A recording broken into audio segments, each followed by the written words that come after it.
ನನ್ನ ಪ್ರೀತಿಯ ದ್ವಿತೀಯ PUC ವಿದ್ಯಾರ್ಥಿಗಳೇ, ಎಲ್ಲರಿಗೂ ಕೂಡ ಬೆಳಗಿನ ಶುಭೋದಯಗಳು. ಯಾವ ಸಮಯದಲ್ಲಿ ವಿಡಿಯೋ ರಿಲೀಸ್ ಆಗುತ್ತೋ ಗೊತ್ತಿಲ್ಲ, ಯಾಕಂದರೆ ರಾತ್ರಿ ಆದ ತಕ್ಷಣ ಆಮೇಲೆ ಇವನಾರು ಮಾರಾಯ ರಾತ್ರಿ ಬೆಳಗಿನ ಶುಭೋದಯಗಳು ಅಂತಿರಲ್ಲ ಅಂತ.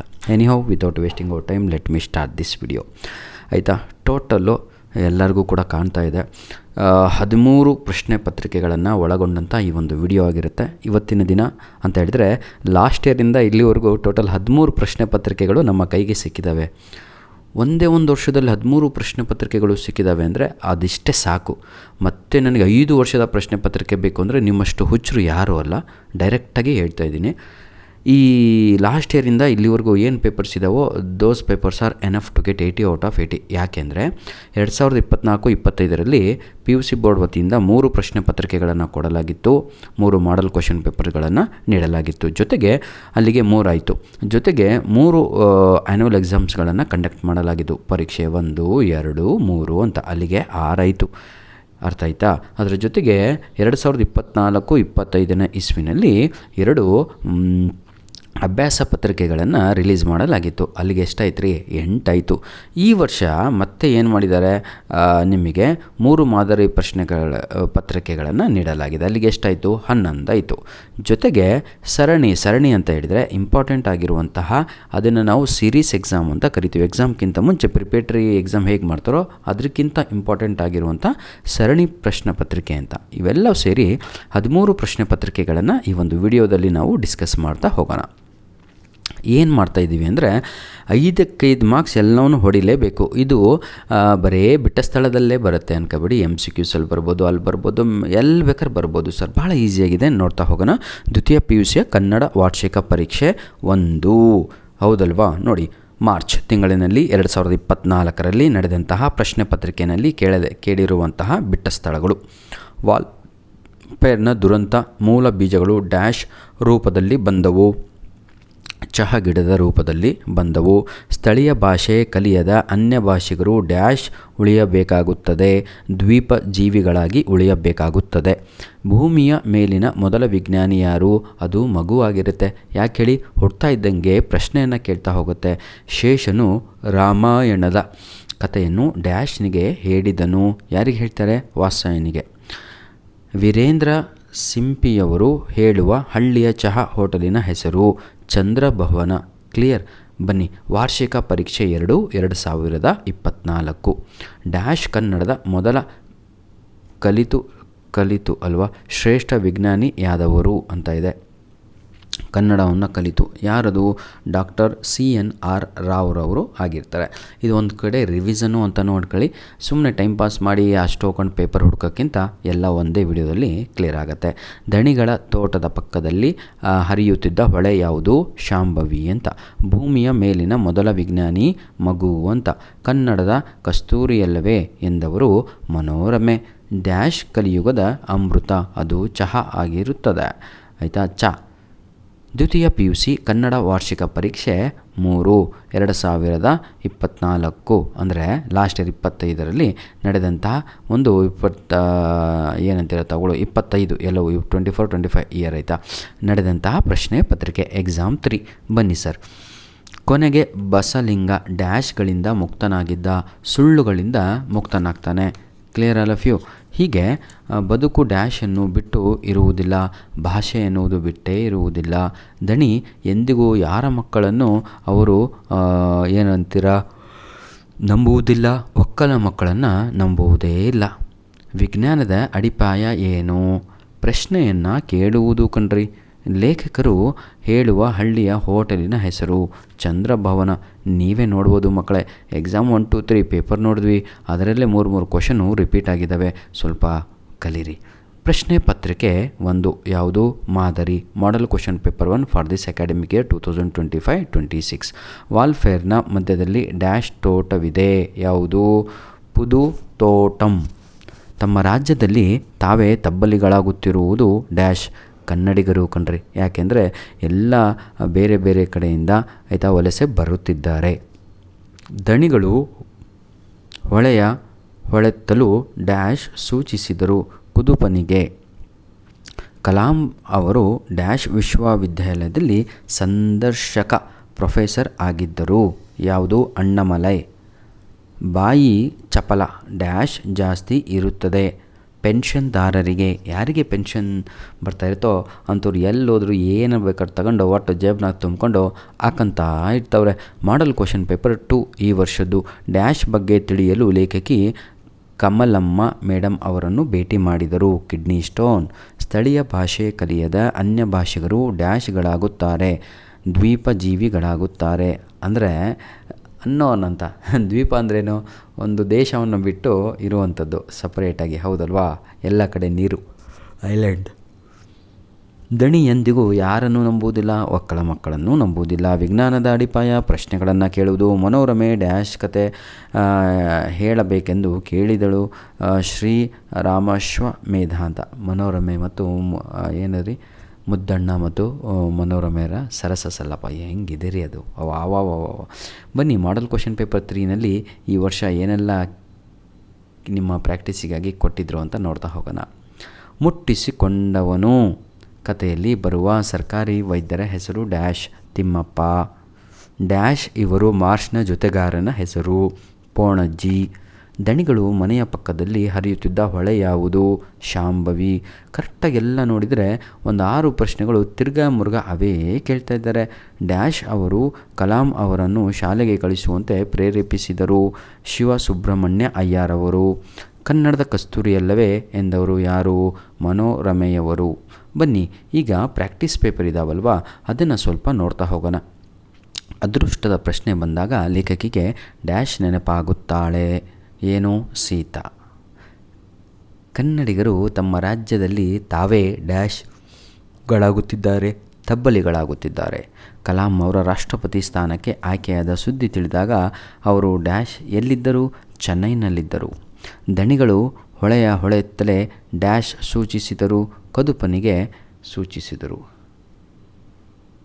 ಕಲಿಯುಗದ ಅಮೃತ ಚಹಾ. ಬನ್ನಿ, ಏನು ಪ್ರಾಕ್ಟೀಸ್ ಪೇಪರ್ 2ನಲ್ಲಿ ಏನೆಲ್ಲ ಪ್ರಶ್ನೆಗಳು ಕೇಳಿದ್ರು? ವಾಲ್ಫೇರ್ಗೆ ಬಂದ ಬ್ರಿಟಿಷ್ ಪ್ರಜೆ ಡ್ಯಾಶ್ ಕಾರ್ವೇರ್ ಮಾರ್ಷ್. ಸ್ಥಳೀಯ ಭಾಷೆ ಕಲಿಯದ ಅನ್ಯ ಭಾಷಿಗರು ಡ್ಯಾಶ್ ಆಗುತ್ತಾರೆ, ದ್ವೀಪಜೀವಿಗಳಾಗುತ್ತಾರೆ. ದಣಿಗಳು ಹೊಳೆತ್ತಲು ಡ್ಯಾಶ್ ಸೂಚಿಸಿದರು, ಕದುಪನಿಗೆ. ಏನ್ರಿ ಎಲ್ಲ ಕ್ವಶನ್ ಪೇಪರಲ್ಲೂ ಇದೆ. ಏನಿಹೋ. ವಸುದೆಗೆ ಒಡೆಯನೆನಿಸಿದವನು ಡ್ಯಾಶ್ ರಾಮಚಂದ್ರ. ಬಾಯಿ ಚಪಲ ಡ್ಯಾಶ್ ಜಾಸ್ತಿ ಇರುತ್ತದೆ, ವೃದ್ಧರಿಗೆ ಇರುತ್ತದೆ. ಬಾಯಿ ಚಪಲ, ಹೌದಲ್ವಾ? ಡ್ಯಾಶ್ ವೃದ್ಧರಿಗೆ, ಪೆನ್ಷನ್ದಾರರಿಗೆ ಇರುತ್ತದೆ ಅಂತ ಇಲ್ಲಿದೆ ಅಲ್ವಾ. ಸ್ವಲ್ಪ ಕ್ಲಿಯರ್ ಮಾಡ್ಕೊಳ್ಳಿ, ಎಲ್ಲಿದೆ ಅದು ಪೆನ್ಷನ್ದಾರರಿಗೆ ಅಂತ ಓದಿದಲ್ವಾ.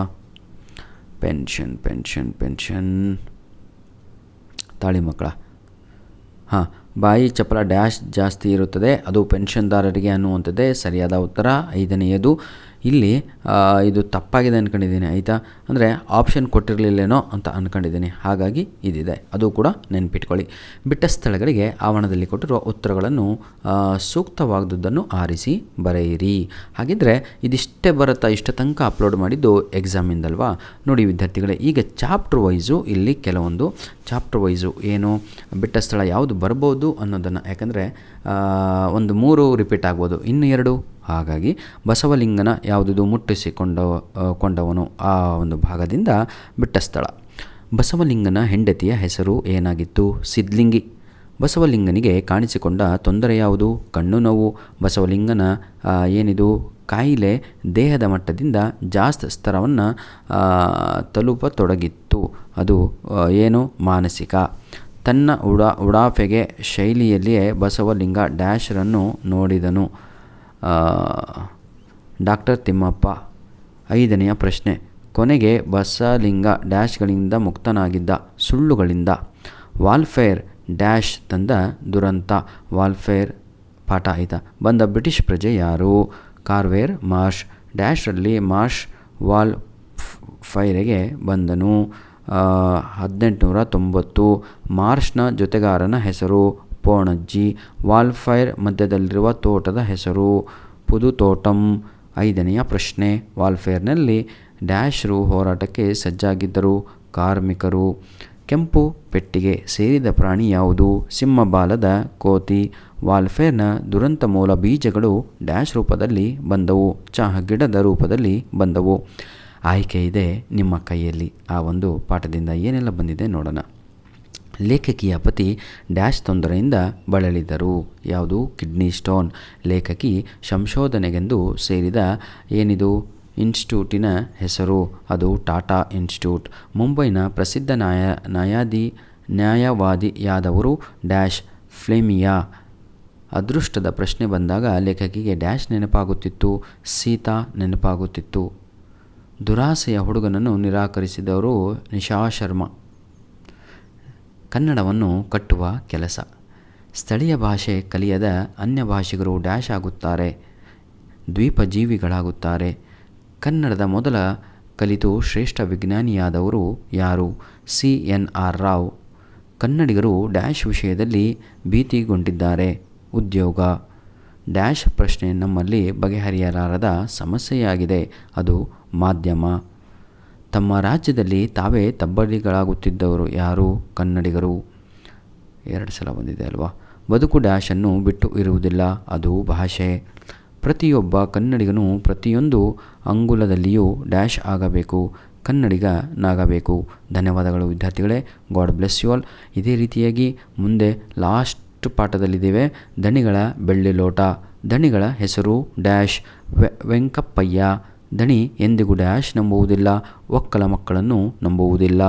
ಪಡಿ ಇಲ್ಲದ ದುಡಿತದ ಬಗ್ಗೆ ಅಸಮಾಧಾನಗೊಂಡಿದ್ದವಳು ಡ್ಯಾಶ್ ಚೆನ್ನಮ್ಮ. ಬೆಳ್ಳಿ ಲೋಟ ಡ್ಯಾಶ್ವನ್ನು ಕಳೆದುಕೊಂಡಿತ್ತು. ಬಣ್ಣ ಗಾಂಭೀರ್ಯ. ದಣಿಗಳ ದಾಂಪತ್ಯಕ್ಕೆ ಡ್ಯಾಶ್ ಮೂಕಸಾಕ್ಷಿಯಾಗಿತ್ತು. ಬೆಳ್ಳಿ ಲೋಟ. ದಣಿಗಳ ತೋಟಕ್ಕೆ ಪಕ್ಕದಲ್ಲಿ ಹರಿಯುತ್ತಿದ್ದ ಹೊಳೆ ಯಾವುದು? ಶಾಂಭವಿ. ಬದುಕನ್ನು ಪ್ರೀತಿಸಿದ ಸಂತ. ಅಗತ್ಯ ಮಾಹಿತಿಗಳನ್ನು ಕ್ರೋಢೀಕರಿಸುವ ಎಲೆಕ್ಟ್ರಾನಿಕ್ ಸಾಧನ ಡ್ಯಾಶ್ ಚಿಪ್. ಭಗವಂತ ಸೃಷ್ಟಿಯಲ್ಲಿರುವವರು ಡ್ಯಾಶ್ ಬಂಧುಗಳು, ದೇವರ ಬಂಧುಗಳು. ಕಲಾಂ ಅವರ ಆತ್ಮಚರಿತೆಯ ಹೆಸರು ವಿಂಗ್ಸ್ ಆಫ್ ಫೈರ್. ವಿಜ್ಞಾನದ ಅಡಿಪಾಯವೇ ಯಾವುದು? ಪ್ರಶ್ನೆಯನ್ನು ಕೇಳುವುದು. ಸ್ವಲ್ಪ ಅರ್ಥ ಮಾಡಿಸ್ಕೊಂಡು ಹೇಳಿದರೆ ಎಲ್ಲಿ ವಿಡಿಯೋ ಜಾಸ್ತಿ ಆಗಿಬಿಡುತ್ತೋ ಅಂತ ಈಗ ಕರೆಕ್ಟಾಗಿ ಸ್ವಲ್ಪ ಅರ್ಥ ಮಾಡಿಸ್ಕೊಂಡು ಹೇಳ್ತೀನಿ ನೋಡಿ. ಈಗ ಅಗತ್ಯ ಮಾಹಿತಿಗಳನ್ನು ಕ್ರೋಢೀಕರಿಸುವ ಎಲೆಕ್ಟ್ರಾನಿಕ್ ಸಾಧನ ಅಂತ ಹೇಳಿದರೆ ಮಕ್ಕಳೇ, ಚಿಪ್ಪಲ್ಲಿ ನಮಗೆ ಬೇಕಾಗಿರೋದೆಲ್ಲದೂ ಕೂಡ ನಾವು ಸ್ಟೋರ್ ಮಾಡ್ತಾ ಹೋಗ್ಬೋದು. ಅದನ್ನು ನಾವು ಚಿಪ್ ಅಂತ ಕರಿತೀವಿ. ಆಯಿತಾ. ಅದನ್ನೇ ನಾವು ಈ ಸೈಡಿಗೆ ಇದನ್ನು ಹಾಕ್ತಿದ್ವಲ್ರಿ ಮೊಬೈಲಿಗೆಲ್ಲ ಮೊದಲು ಚಿಪ್ ತೆಗಿಯೋ ಅಂತ ಹೇಳ್ತಿದ್ವಲ್ಲ ಅದು. ಭಗವಂತ ಸೃಷ್ಟಿಯಲ್ಲಿರುವವರು ಡ್ಯಾಶ್ ಅಂದರೆ ಭಗವಂತನು ಎಲ್ಲರೂ ಹೌದಲ್ವ ದೇವರ ಬಂಧುಗಳಾಗಿರ್ತವ್ರೆ ಅಂತ. ಕಲಾಂ ಬರೆದಂತಹ ಅವರು ಏನಂತೀರ ಇದು ಆಟೋಬಯೋಗ್ರಫಿ, ಅದು ವಿಂಗ್ಸ್ ಆಫ್ ಫೈರ್ ಅಂತ. ವಿಜ್ಞಾನದ ಅಡಿಪಾಯ. ವಿಜ್ಞಾನ ಬೆಳಿಬೇಕು ಅಂದರೆ ಮೊದಲು ಪ್ರಶ್ನೆಯನ್ನು ಕೇಳಬೇಕು. ಅದೇ ಪ್ರಶ್ನೆ ಕೇಳುವುದು. ಭೂಮಿಯ ಮೇಲಿನ ಮೊದಲ ವಿಜ್ಞಾನಿ ಯಾರು ಅಂದರೆ ಮಗು ಹುಟ್ಟಿದ ತಕ್ಷಣ ಅವನೇ ವಿಜ್ಞಾನಿಯಾಗಿರ್ತಾನೆ. ಆಯಿತಾ. ಕಲಾಂ ಅವರ ರಾಷ್ಟ್ರಪತಿ ಸ್ಥಾನಕ್ಕೆ ಆಯ್ಕೆಯಾದ ಸುದ್ದಿ ತಿಳಿದಾಗ ಅವರು ಎಲ್ಲಿರ್ತಾರೆ ಅಂದರೆ ಚೆನ್ನೈನಲ್ಲಿ ಇರ್ತಾರೆ. ಕಲಾಂ ಅವರನ್ನು ಶಾಲೆಗೆ ಕಳಿಸುವಂತೆ ಬಹಳ ಒತ್ತಾಯಿಸಿದಂಥ ವ್ಯಕ್ತಿ ಅದು ಯಾರಾಗಿರ್ತಾರೆ ಅಂದರೆ ಶಿವಸುಬ್ರಹ್ಮಣ್ಯ ಅಯ್ಯರ್ ಅವರು ಆಗಿರ್ತಾರೆ. ಡ್ಯಾಶ್ ಅವರು ಹೈದರಾಬಾದಿನ ರಕ್ಷಣಾ ಇಲಾಖೆ ನಿರ್ದೇಶಕರಾಗಿದ್ದರು. GVJ ಸುಂದರಂ. ಕಲಾಂ ಅವರು ಸಂದರ್ಶಕ ಪ್ರೊಫೆಸರ್ ಆಗಿದ್ದ ವಿಶ್ವವಿದ್ಯಾನಿಲಯ ಅಣ್ಣಾಮಲೈ. ಆಯಿತಾ. ತಿರುಳ್ಗನ್ನಡ ಬೆಳ್ನುಡಿ ಅಂತ ಇದೆ. ಡ್ಯಾಶ್ ಕತೆ ಹೇಳಬೇಕೆಂದು ಮನೋರಮೆ ಕೇಳಿದಳು. ಎಂಥ ಕತೆ ಹೇಳು ಅಂತಾಳೆ? ರಾಮಾಯಣನ ಕತೆ ನನಗೆ ಹೇಳು ಅಂತ. ಯಾಕೆ ಗೊತ್ತಾ? ಗಂಡ ಭಾಳ ದೂರದಿಂದ ಬಂದಾಗ ಗಂಡನಿಗೆ ಚೊಂಬನ್ನು ಕೊಟ್ಟು ಕಾಲನ್ನು ತೋಳಿಸ್ಬಿಟ್ಟು, ಅದೇ ರೀ ಆಯಿತಾ, ಚೊಂಬು ಅಂದರೆ ಕೈಯಾಗ ನೀರು ಅಂತ ಕೊಟ್ಟು ಎಲ್ಲ ಮಾಡಿ ಉಣಿಸಿ ಉಪಚರಿಸಿ ಆ ಜಗುಲಿಯ ಮೇಲೆ ಕುಂದರಿಸ್ಬಿಟ್ಟು, ಅಂದರೆ ಜೋಕಾಲಿ ಆಯಿತಾ, ಅದು ಅಂಥ ಹೆಣ್ಣು ಈಗ ಸಿಗಲ್ಲ ಕಣ್ರಿ. ಶೇಷನು ರಾಮಾಯಣದ ಕಥೆಯನ್ನು ಡ್ಯಾಶ್ಗೆ ಹೇಳಿದನು. ಅದು ವಾತ್ಸಾಯನಿಗೆ. ಡ್ಯಾಶ್ ಗದ್ಯದಲ್ಲಿ ಕತೆ ಹೇಳೆಂದು ಮನೋರಮೆ ಏನದು ಕೇಳುವಳು ಅಂತ ಇದೆ. ರುದ್ಯಮ್ಮಪ್ಪ ಅಂತ ಆಯಿತಾ, ಮೂರನೆಯದು. ಯಾಕಂದರೆ ಅವನು ಕೇಳ್ತಾನೆ ಕತೆ ಹೇಗಿರಬೇಕು ಅಂದರೆ ಅವಳು ಒಂದು ಡೈಲಾಗ್ ಹೊಡಿತಾಳೆ. ಕರಿಮಣಿ ಸರದೊಳು ಚಂಬವಳಂ ಪೋಣಿಸಿದಂತಿರುವಂಥ. ವಾ ಎಂಥರಿ ಅದು ಕನ್ನಡ. ಮನೋರಮೆ ಬಹುಮಾನವಾಗಿ ಡ್ಯಾಶ್ ಕೊಡುವೆನೆಂದಳು. ಏನು ಕೊಡ್ತೀನಿ ಅಂತ ಹೇಳ್ತಾಳೆ. ಆಯಿತಾ. ಎನ್ನನೆ ಅನು ಅಂತ ಇದೆ. ಆಯಿತಾ. ವಸುದೆಗೆ ಒಡೆಯನೆನಿಸಿದವನು ರಾಮಚಂದ್ರ. ಕನ್ನಡವು ಕಸ್ತೂರಿಯಲ್ಲವೇ ಎಂದವರು ಮನೋರಮೆ. ಇಲ್ಲಿಗೆ ಮುಗೀತು ಅಂದ್ಕೊಂಡಿದ್ದೀನಿ. ಲಾಸ್ಟ್ ಚಾಪ್ಟ್ರಲ್ಲಿ ಹಳ್ಳಿಯ ಚಹಾ ಹೋಟೆಲ್ಗಳು. ಎಷ್ಟು ರೀ, ಬರೀ ಕಾನ್ಸೆಪ್ಟ್ ಅರ್ಥ ಮಾಡ್ಕೊಂಡ್ರೆ ಸಾಕು ಕಣ್ರಿ. ನೋಡಿ, ಕಲಿಯುಗದ ಅಮೃತ, ಅಲ್ಲಿ ಪಾಠದ ಹೆಸರಲ್ಲೇ ಇದೆ ಚಹಾ ಅಂತ. 3 ಕಾಲಿನ ಕುರ್ಚಿನಲ್ಲಿದೆ ಏನು, ಹಳ್ಳಿಯ ಚಹಾದಂಗಡಿ. ಅಂದರೆ ಮುರ್ಕೊಂಡು ಎಲ್ಲ ಹೋಗಿರ್ತವೆ ಅಂಥ ಚೇರ್ಗಳಲ್ಲಿ ಎಲ್ಲರೂ ಕೂಡ ಕೂತ್ಕೊಂಡು ಚಹಾಗಳನ್ನು ಕುಡಿತಾ ಇರ್ತಾರೆ. ಅದು ಖುಷಿ. ಡ್ಯಾಶ್ರಿಗೆ ಬಾಯಿ ಚಪ್ಪಲ ಜಾಸ್ತಿ ಇರುತ್ತದೆ ಅಂತ ಇದೆ. ಇಲ್ಲಿ ವೃದ್ಧ ಅಂತ ಇದೆ. ಆ್ಯಕ್ಚುಲಿ ಪೆನ್ಷನ್ದಾರರಿಗೆ, ಅದು ಕೂಡ ನೆನ್ಪಿಟ್ಕೊಳ್ಳಿ. ಸ್ವಲ್ಪ ಈ ಪ್ರಶ್ನೆಯನ್ನು ಕ್ಲಿಯರ್ ಮಾಡ್ಕೊಳ್ಳಿ ಮಕ್ಕಳೇ. ಯಾವುದು, ಡ್ಯಾಶ್ರಿಗೆ ಬಾಯಿ ಚಪ್ಪಲ ಜಾಸ್ತಿ ಇರುತ್ತದೆ. ನನಗೆ ಗೊತ್ತಿರುವಂಥದ್ದು ಪೆನ್ಷನ್ದಾರರಿಗೆ 100%, ಜೊತೆಗೆ ವೃದ್ಧ ಕೂಡ ಹೌದು. ಯಾಕಂದರೆ ವಯಸ್ಸಾದ ಮೇಲೆ ಏನಾದರೂ ಸ್ವಲ್ಪ ತಿಂತಾ ಇರಬೇಕು ಅಂತ ಅನ್ನಿಸ್ತಾ ಇರುತ್ತೆ. ಆಯಿತಾ, ಸ್ವಲ್ಪ ಕ್ಲಿಯರ್ ಮಾಡ್ಕೊಳ್ಳಿ ಈ ಪ್ರಶ್ನೆಯನ್ನು. ಡ್ಯಾಶ್ರ ಬಗ್ಗೆ ಮುಖರ್ಜಿಯ ದೂರನ್ನು ಹಳ್ಳಿಗರು ಕೊಡುತ್ತಾರೆ ಅಂತ ಇದೆ. ಹೆಡ್ ಮಾಸ್ತರಿಗೆ ಅಂತ. ಲೇಖಕರು ಹೇಳುವ ಹಳ್ಳಿಯ ಹೋಟೆಲಿನ ಹೆಸರೇನು, ಚಂದ್ರಭವನ ಅಂತ. ಹಳ್ಳಿಯ ಹೋಟೆಲ್ಲುಗಳಲ್ಲಿ ಈಗ ಡ್ಯಾಶ್ ದೇವತೆಗಳ ದರ್ಶನವಾಗುತ್ತದೆ ಅಂತ ಇದೆ. ಆಯಿತಾ, ಸಿನಿಮಾ ದೇವತೆಗಳ ಅಂತ. ಧನ್ಯವಾದಗಳು ವಿದ್ಯಾರ್ಥಿಗಳೇ. God bless you all. ಚೆನ್ನಾಗಿ ಎಕ್ಸಾಮ್ ಬರೆದು ಖುಷಿಯಾಗಿರಿ. ಧನ್ಯವಾದಗಳು. ಈಗಾಗಲೇ ಎಲ್ಲ ಮಾಡಲ್ ಕ್ವಶನ್ ಪೇಪರಿನ ಕೀ ಆನ್ಸರ್ಗಳು ಲಭ್ಯವಾಗಿದ್ದಾವೆ, ಹೌದಲ್ವಾ? ಯಾವುದು, ಭಾನುವಾರ ಸಂಜೆಯ ದಿನ ನಾನು ಅಪ್ಲೋಡ್ ಮಾಡಿದ್ದೆ. ರೆಡ್ ಇಂಕಲ್ಲಿದೆ ನೋಡಿ, ಆಯಿತಾ? ಆ ಒಂದು ವಾಲ್ಪೇಪರು ಫುಲ್ಲು ರೆಡ್ ಆಗಿದೆ. ಅದನ್ನು ಕ್ಲಿಕ್ ಮಾಡಿ ಎಲ್ಲ ಮಾಡಲ್ ಕ್ವಶನ್ ಪೇಪರಿನ ಕೀ ಆನ್ಸರ್ಗಳು ಲಭ್ಯವಾಗಿವೆ. ಡೌನ್ಲೋಡ್ ಮಾಡ್ಕೊಳ್ಳಿ. ಧನ್ಯವಾದಗಳು.